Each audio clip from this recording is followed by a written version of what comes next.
All right, we're going to start.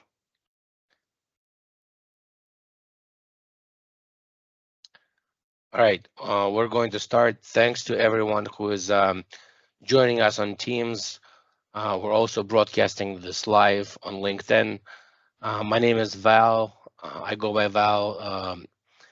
I am Microsoft VTSP, Virtual Technology Sales Professional, and a Microsoft Certified Trainer. I work for Lego Systems. I'm a full-time consultant with Lego Systems, and alumni of the High Tech MBA program in Boston. I'm a featured LinkedIn writer, Cardano stable operator, and I've been in the consulting field for about 12 years. Prior to that, I worked in enterprise IT. And currently I work on a number of projects for Fortune 1000 companies. So this, I wanted to tell a little bit about myself. For those who haven't come to this webinars in the past, I did want to warn that the webinars are recorded. However, you can speak or raise a hand. You won't see other participants unless they chose to be conspicuous. And I'm also broadcasting this event live. So if you have a question, please put it in the chat or raise your hand and ask the question. I'll try to keep this to about an hour. There will be about 15 slides, and I will show some hands-on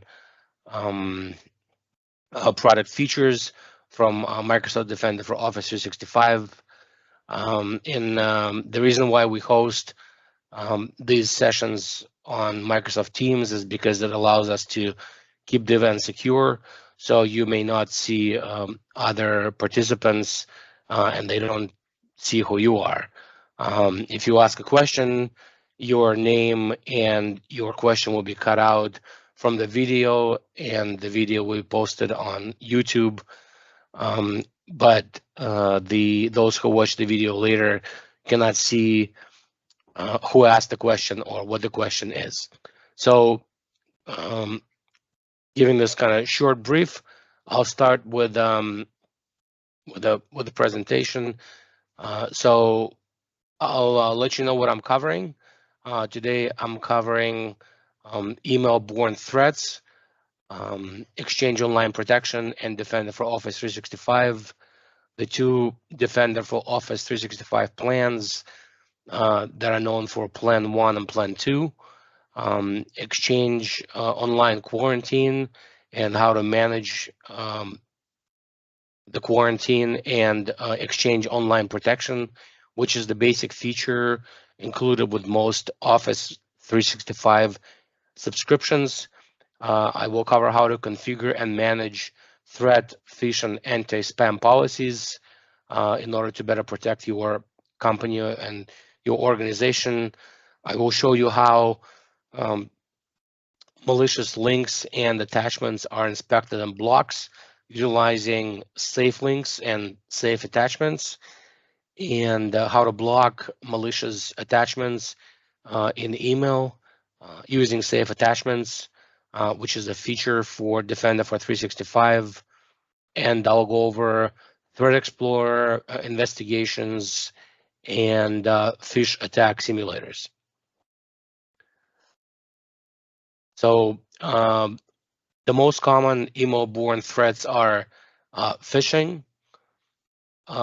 Those are attacks designated to trick recipients into revealing some sensitive information by impersonating a trusted entity or by misrepresenting the nature of the email. Malware attacks are attachments to an email that contain malicious code that's embedded in the email. Once the recipient opens the email and downloads the attachment or clicks on the attachment, it will download locally. And if you don't have sufficient anti-malware and antivirus, it will be saved locally on your computer and then execute malicious code. Spoofing, which is content that appears to come from a legitimate source or sender, but it's actually a malicious actor that's presenting themselves as a reputable sender, intended to either trick the recipient into participating in some scheme or acting on what's in the email. Business email compromise. It's an email that tricks employees into transferring funds or disclosing some sensitive information. And ransomware. Those are emails containing attachments or download links that contains ransomware. And when the recipient clicks on the ransomware or downloads the ransomware file or application, the ransomware begins to encrypt files on their local system or on the drives that their system is connected to. Credentials theft. Those are emails that are sent to steal login credentials to different platforms. So it could be an email that's impersonating a bank or a crypto platform or a title company. So it's any platform of business where you have to log in. They'll try to impersonate a trusted entity in order to try to steal your credentials. Social engineering, those are emails that use some manipulation tactic to deceive a recipient to take specific action. And then zero-day exploits, those are emails that contain links or attachments to known vulnerabilities on a system. So this is a description of the most common email-borne threats that you can come across. If you have an Office 365 subscription, most subscriptions have Exchange Online Protection, or they include Exchange Online Protection, and that is the basic anti-malware and anti-phish, anti-spam product from Microsoft. With the Exchange Online Protection, you have some capabilities, but they're limited. So you can publish your MX record, which is load balanced by Microsoft. So when you sign up for Office 365 and you onboard your domain, they give you a URL that you add to your DNS, and they load balance email transactions for your domain through your MX record. And when emails come in, the content gets filtered. It is given a score. If that content is bound to be or found to be malicious or phishing or spam, it's sent to quarantine or junk. There's a basic anti-malware policy engine, and that policy engine inspects the email. If the email is found to contain malware, like an attachment with a virus, then that email is sent to junk together with the attachment. You do control this policy, the anti-malware policy, and you can choose with Exchange Online Protection whether the message goes to quarantine or junk. And then after the anti-malware policy is applied and that content is filtered for malware, the message passes through mail flow rules. It goes through any rules that you have configured in Exchange Online. And if there are any messages that should be sent to quarantine or junk based on your mail flow rules, then those messages are filtered out and the content is scored. And based on that scoring, the content is delivered to mailbox. And in the mailbox, it can be delivered to junk or inbox. So EOP or Exchange Online Protection, this is included in most Office 365 subscriptions. So what's the common questions that I get is, what's the difference between anti-malware policy in EOP versus anti-malware policy in Defender for Office 365? And the answer is that with EOP, the most basic subscription that comes with all Office 365 plans, you don't have much control over the anti-malware policy, and you cannot submit, do an advanced submit to Microsoft for a message. You're also missing things like Explorer and Campaign Tracker, so you get the basic settings. So let's take a look at what those are. So this tenant is a tenant that only has Exchange Online Protection. If you go to security.microsoft.com and you have a Office 365 subscription, then you have a section here, policies and rules, and you can configure the threat policies, and among those there's some anti-phishing, anti-spam, anti-malware, and if you click on them, then you will have some choices here. So you get the default policy with EOP, and if you click on it, you can go to existing default policy, or you can add it, and you can see that the options here to add the policy is pretty basic. You have a quarantine policy where you can choose who can control quarantine. So right now this tenant is set to admin only access, so only the admin can access the quarantine.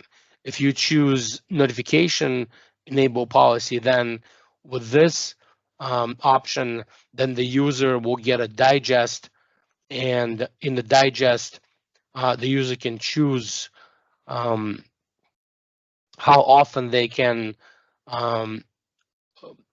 well, they choose which emails to release, and you can choose how often they receive the notification. So if I make this choice for user quarantine, then the user will decide which emails to release and which emails to keep in quarantine. You can also choose to notify admin, but this is the basic setting that you have with the quarantine and EOP. You also have settings for anti-phishing.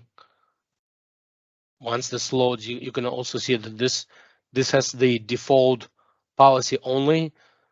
So you can choose how strict or how controlled this policy is. If you go to the default policy and click on protection settings, you can they have this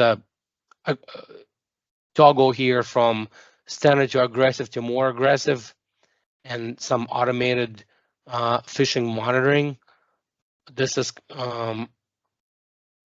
what's in the default setting. You can also choose to honor DMARC setting or disregard it, and if the sender doesn't have a DMARC record, you could choose to quarantine the message or move it to the junk folder. And if the message is considered to be spoof, then you can choose to quarantine the message or move it to junk. So as you can see, the policies here are pretty basic. You also have the block list.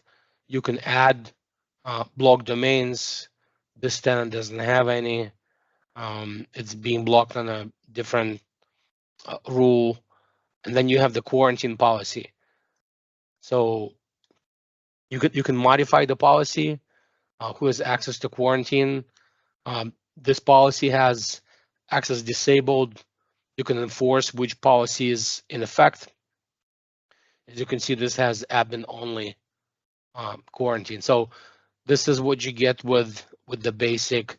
There's also some, let's see, we have anti-malware. You can modify anti-malware setting. Let's see, the anti-spam. This is the default anti-spam policy. So you can modify settings here. And they have various thresholds. For example, like links to remote website.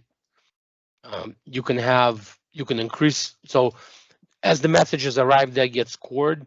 You can increase or decrease the score for links, for IP addresses and URL. You can choose when the message gets marked as spam. Like if it has an embedded HTML tag, then you can turn on marking the message as spam. If the message if the message sender doesn't have an SPF record, you can, so it fails, you can force that message to go to quarantine or fail. So these are settings in the EOP and Exchange Online Protection, which comes with every Office 365 subscription. So this is quite basic.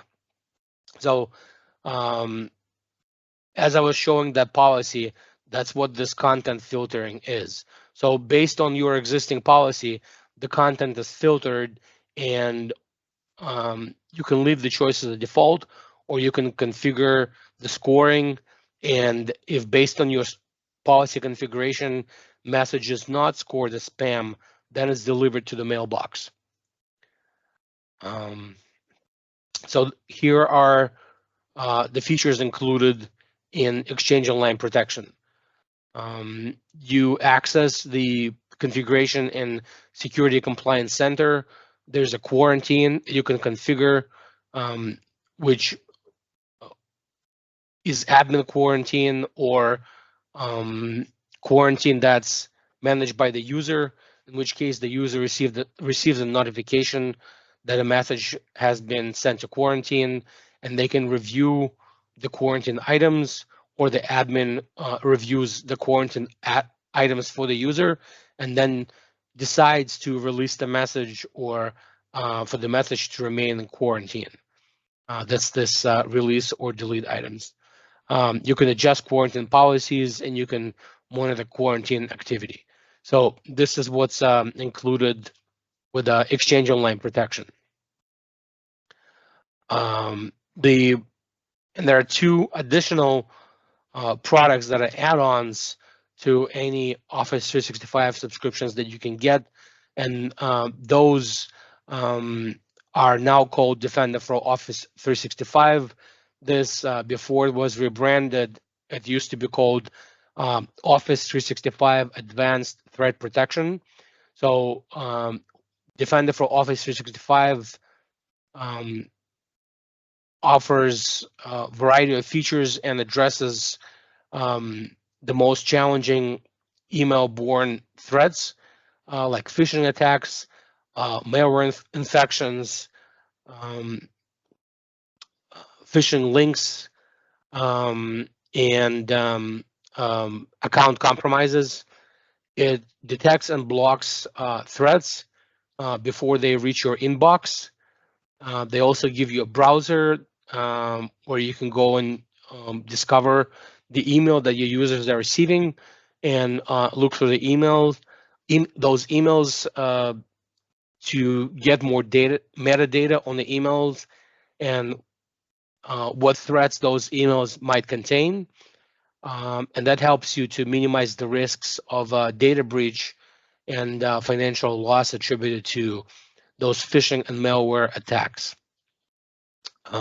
So there are two plans. There's a plan 1, Microsoft calls it plan 1, which includes Explorer and Advanced Threat Protection and advanced policies. There's also Plan 2 that has advanced protections and also phishing attack simulator. And I will show you what those look like. So in this tenant, I have Plan 2. So it comes with this Explorer. To access it, you go to security.microsoft.com and you click on Explorer. And you also have alerts. So the basic Exchange Online Protection has alerts capability. The Defender for Office 365 has some additional alerts capability. So you can receive alerts whenever an item has been identified as malicious, or if there's a campaign that's being run by a malicious actor against your domain.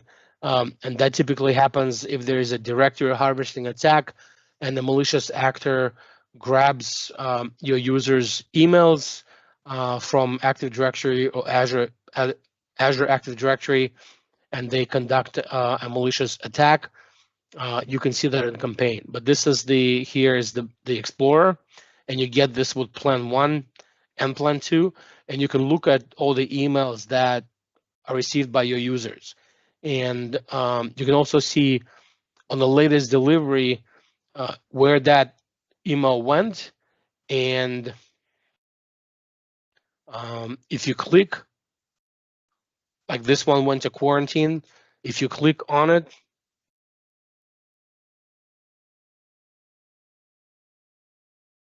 then you will get this window that pops up, and it will tell you that this email failed on DMARC. It passed on SPF, so it did not have DMARC. It had SPF. It had a phishing link in that email, and that's why the email was quarantined. And then it had 2 additional links that did not contain a phishing link. So if we look at some other ones, so it will give you a breakdown by date, how many emails were received, how many blocked. So day by day, you can get the statistics. This is my demo tenant, so there's not much here. But there are some emails that I've sent to myself, so I can actually check. And if you scroll down, like this one, for example, you can see that it failed. And if you click on this email, it will tell you why it failed. There was a spoof DMARC. So it was blocked by the advanced filter. Failed DMARC, pass SPF. If you scroll down here,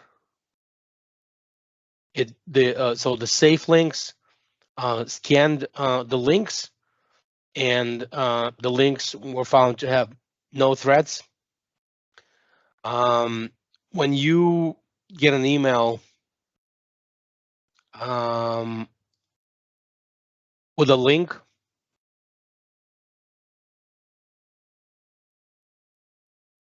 the email will be wrapped in a safe link, proxy link. And what that means is Microsoft will create a proxy link so that when the link that's clicked on,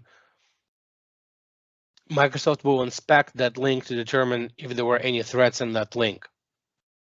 So that's how they know that these have no links, because they've executed the links and went to these links and determined that there were no threats. So let's look at some other ones. There are some quarantine. Some went to junk. Like, for example, if you want to see why an email went to junk, you click on that one. And you can see that this email failed DMARC and SPF. So this tells you why it's important to have your DMARC and SPF configured properly, because if you don't, then the MTAs on the internet, mail transport authorities such as Exchange Online, will mark your email as spam or send it to quarantine because you didn't pass those. So it's important to have a valid DMARC and SPF. And if we look at some other failed ones, like this email failed, and if you click on it, DMARC and SPF both passed, so it was a valid domain, but you can see that there was an attachment here that contained malware, and that email was blocked and it failed. It was actually bounced by Exchange Online because it contained malicious attachment.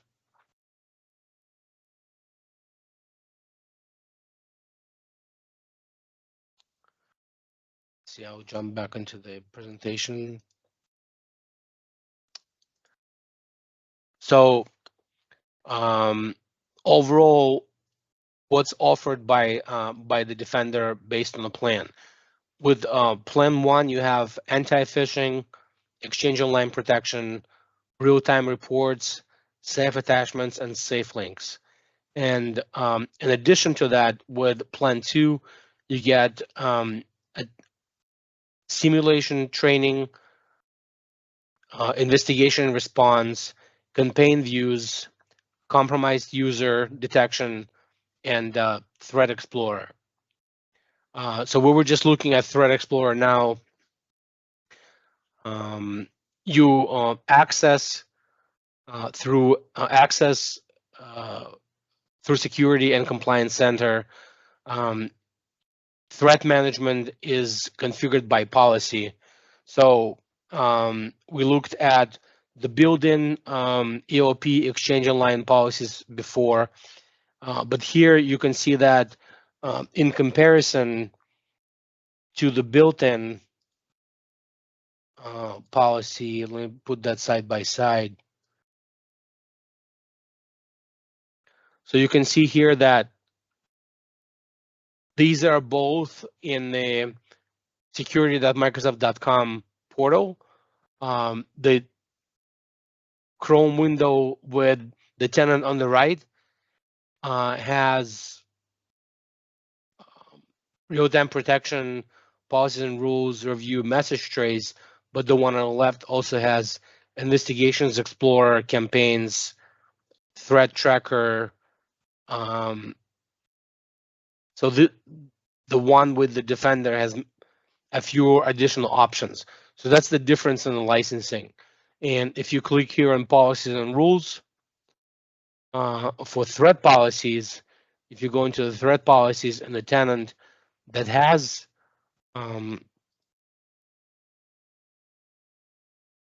Defender for Office 365 and compare that to the tenant that doesn't, you see that you have safe attachments and safe links in the Defender subscription tenant. And you also have enhanced filtering and the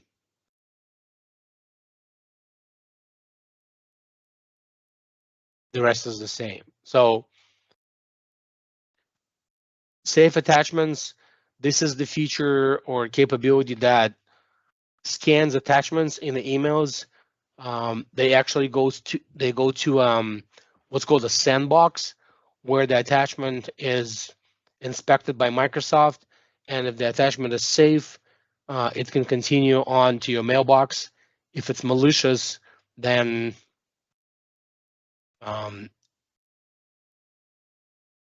it's stopped by Microsoft and it's sent to quarantine. And you can see the settings here. So if you go to safe attachment policies, you can create your own policy or go with the standard one. So the current setting is safe attachment detection response, which means if the attachment is found to have malware or a virus in it, then the message will be blocked and denied. And you can click here and to go to edit settings. You can set it to monitor so that the malicious attachment is detected, but Exchange Online and Defender will not take any actions. You can block, or you can configure it for dynamic delivery. And what dynamic delivery does is It keeps attachment in the sandbox. It sends the email to the inbox so the user can actually read the email. If the user clicks on the email, then the sandbox will scan that email to determine if it's malicious or not. So in this tenant, I have it set to block. And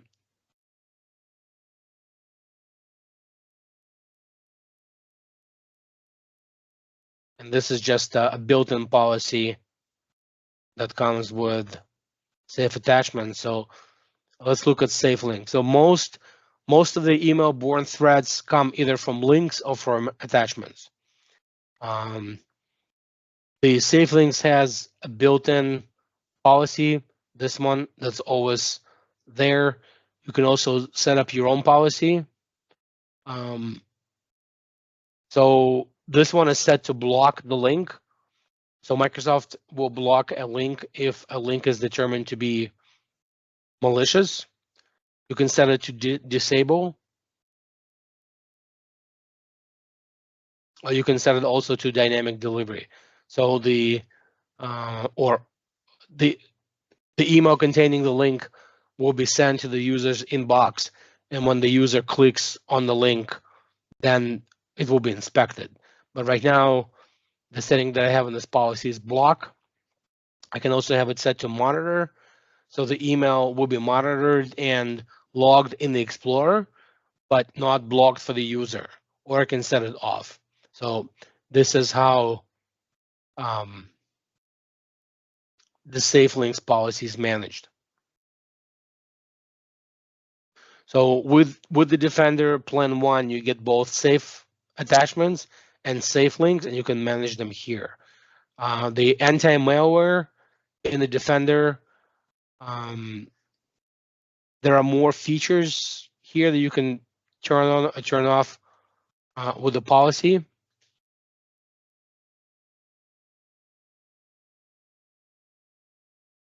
In enhanced filtering. So I don't have any policies set here. There's a phishing simulator, and we'll try that here. Once we start the phishing simulator campaign, then you will see it. There's also an allow block list. So I have some blocked domains and senders, and I can click here and I can block 20 entities at a time if I find a suspicious email or email that's contains malicious links or attachments, then I can add it here.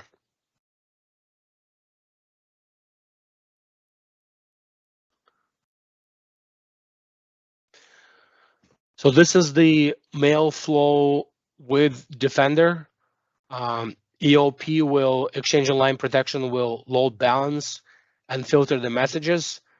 The Defender message evaluation will execute message inspection, and if a message is scored as spoof, high confidence spoof, or spam, it will be sent to quarantine.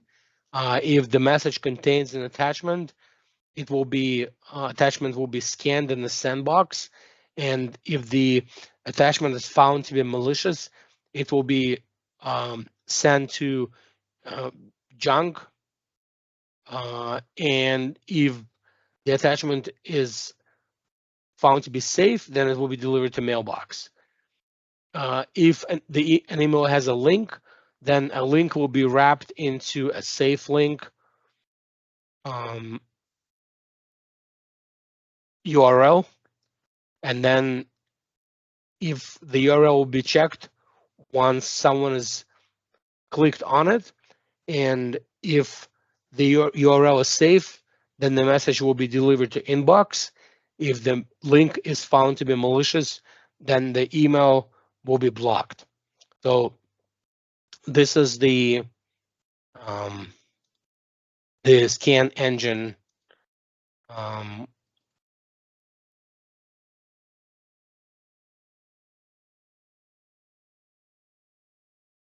for Defender. So if I open an email that was scanned by Defender and it has a link in it, and I hover over it like this, you can see that the link actually changed. So the URL has been changed by Defender to point to a safe links URL. So the user receiving that, when they actually click on the link, they're not clicking on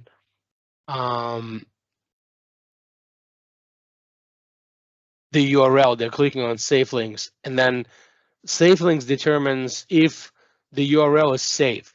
If it's safe, then it will let me proceed like it just did now. If the email contains a URL that's malicious, and once I click on it, safe links determines that the URL is malicious, it will not let me proceed. So that's how malicious links are mitigated.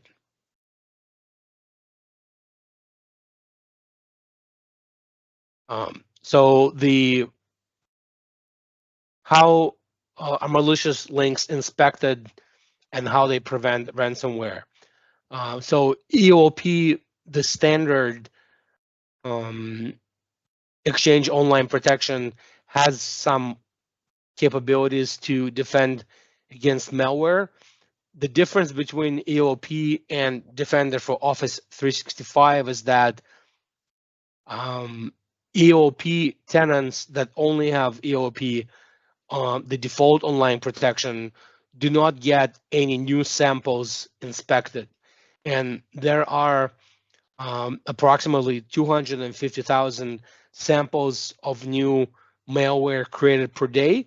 So if Microsoft catches a new malicious link or a malware sample, they're added to the known malicious links or malware, and then based on those known malicious links or malware attachments, the EOP subscribers are protected because it's in the Microsoft general knowledge space, so to speak. But the AOP tenants do not get active protection for new threats that are not yet known.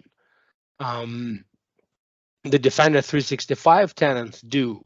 So with safe links and safe attachments, you get real-time inspection on links and attachments that are not yet known to Microsoft to be malicious. And that's the difference in the product capabilities. So once you enable safe links, then the safe link policy scans enabled emails and it examines those URLs for malicious content. And you can defy and change those policies, like I just showed, to configure options of the behavior, what happens with those links. So they're customizable. So this allows you to respond to threats. We have some customers that integrate safe links and safe attachments with other platforms like Defender for Endpoint. So what does that mean? So for example, I'll show you this.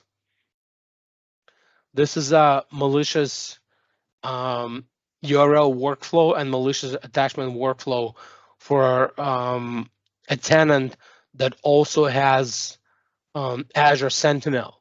So you can see there is a detonation chamber and there is a safe links inspection. Once an email is received, it's inspected for URLs or malicious attachments. It's checked in the global policy to see if the URL is or attachment comes from a block list. In that case, the email is blocked. It's sent to junk. Then Defender 365 will alert Azure Sentinel, which is the Microsoft SIEM logging product, and it will initialize once a malicious URL is clicked. It will initialize a playbook that will alert the Defender for Endpoint to scan the workstation that the user is logged onto. So even though the email arrived at the mailbox, it may or may not have been clicked by the user. Then the Defender detects that the email was clicked on, opened, the URL was clicked on, and the Defender for Office 365 will block that URL, and as a safe measure, Defender for Endpoint will scan that endpoint with Defender for Endpoint Antivirus. So you can also integrate Defender for Office 365 with Defender for Endpoint for additional security measures. So on ransomware and malware attack prevention, once you enable safe attachments, if a user receives an email with an attachment, then that attachment is scanned for malicious content in the attachment, such as malware or virus. You can configure the policy to address that threat. So if you, let me open that. So you can modify this behavior.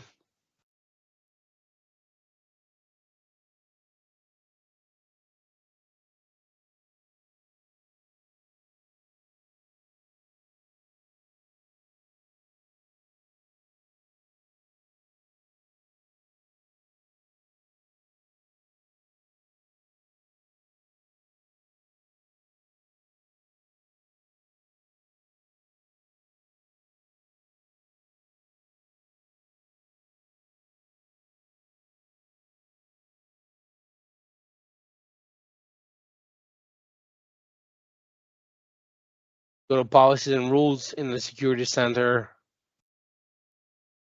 threat policies, safe attachments. So you can modify that behavior here.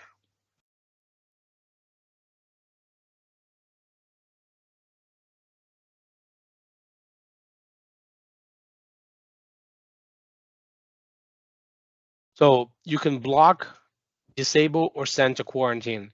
If you click on settings, so block will inspect the attachment and block attachments that are malicious or have malware or viruses in them.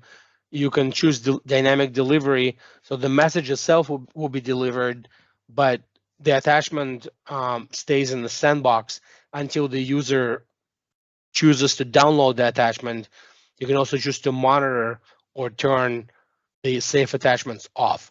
So I typically recommend to block or choose dynamic delivery.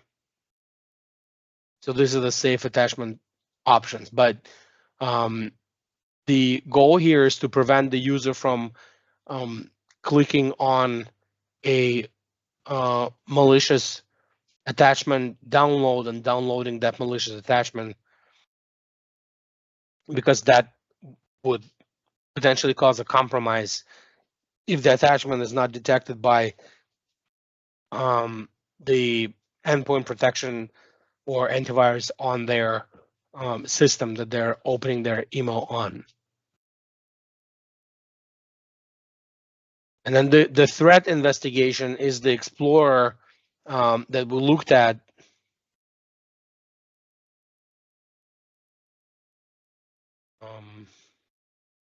where, as I was showing, you can look at the email volume, and you can see which emails were either sent to junk. So in the delivery to, you can see it, whether the message was delivered to inbox, sent to quarantine, or junk, or if it failed. For instance, you could have a complaint from a user saying that I received an email, but it's in quarantine. Why was it blocked? And you can go here and you can see the URLs in the email, which authentication methods were used, what was passed and what failed.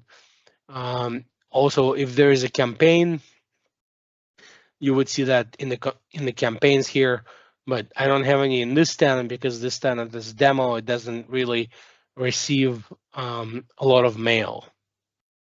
So I wanted to go back to this slide. So the safe links and the safe attachments, those are the most valuable features. If you have seen threats come in as attachments or links, or your users have clicked on them in the past and their systems were infected, then you would know that it's a nuisance. The machines get infected.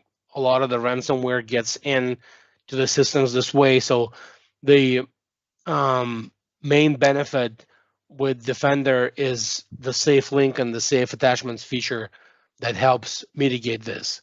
So what we typically do is we educate the user base. We assess the environment of organizations. We look at the current email flow and how incoming email is inspected, what threads are able to get through. We can offer a proof of concept for Defender for Office 365 with either plan or EOP with some benefits that already entails, and provide you with ongoing security services for the Office 365 tenant and your subscription.